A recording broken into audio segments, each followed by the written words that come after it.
Usap-usapan ngayon sa social media naging biruan ni na Vice Ganda at Vong Navarro sa It's Showtime na may kaugnayan sa viral na linyang Life is Limitless na minsang nabanggit ni Kim Chiu sa programa. Hindi ito nagustuhan ng ilang tagahanga ng aktres at TV host. Ayon sa ilang komento online, tila hindi umano maganda ang naging dating ng biro at pakiramdam nila ay napagtatawanan ng kanilang iniidolo. May ilan pang nagsasabing sana ay iwasan na ang paulit-ulit na pagbanggit sa nasabing pahayag. Samantala, marami rin ang agad na dumipensa kina Vice at Vong. Para sa kanila, normal lamang ang ganong klase ng kulitan sa It's Showtime lalo na't matagal nang magkakasama ang mga host at kilala sa pagbibitaw ng mga nakakatawang hirit sa isa't isa.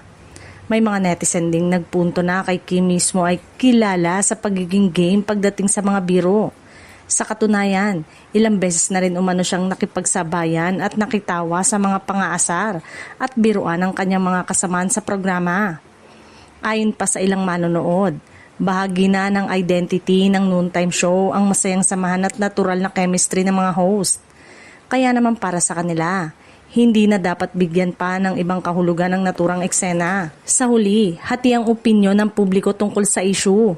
Habang may mga fans na nainis sa naging biro, marami rin ang naniniwalang simpleng katuwaan lamang ito at patunay na malapit na samahan ng mga host ng It's Showtime.